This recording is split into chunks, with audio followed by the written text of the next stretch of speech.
Christ Triumphant, a devotional of Ellen G. White, October 8. The question of God's supremacy settled. Psalm 24, verse 7. Lift up your heads, O ye gates, and be ye lift up, ye everlasting doors, and the King of glory shall come in. All heaven is watching the controversy.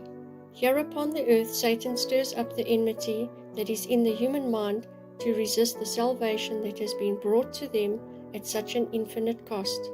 He, Christ, was the light of the world, and yet the world knew him not. He created the world, and yet the world would not acknowledge him. But when his life was sought for, the majesty of heaven had to go from place to place. Heaven marked this, and he was despised and rejected. He was mocked at, reviled.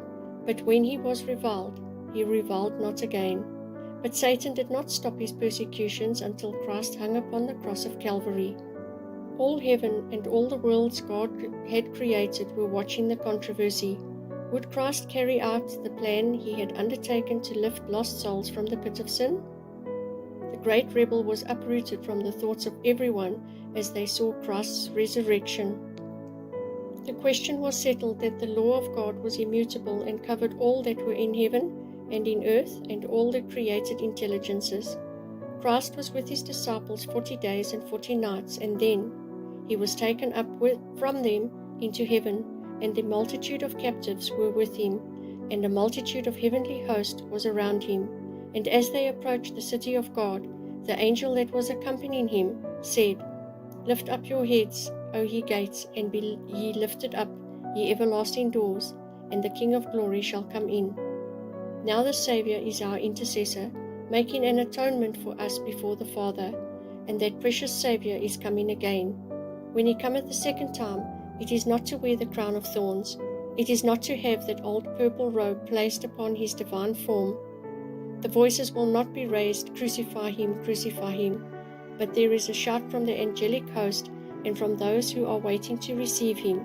Worthy, worthy is the Lamb that was slain.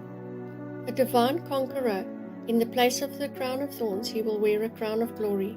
In the place of that old kingly robe that they put upon him in mockery, he will wear a robe whiter than the whitest white, and those hands that were bruised with the cruel nails will shine like gold.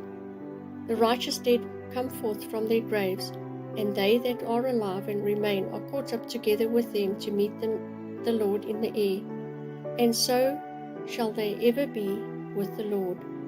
And they will listen to the voice of Jesus, sweeter than any music that ever fell on mortal ear.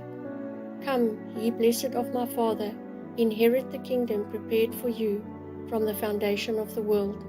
Manuscript 11, 1886.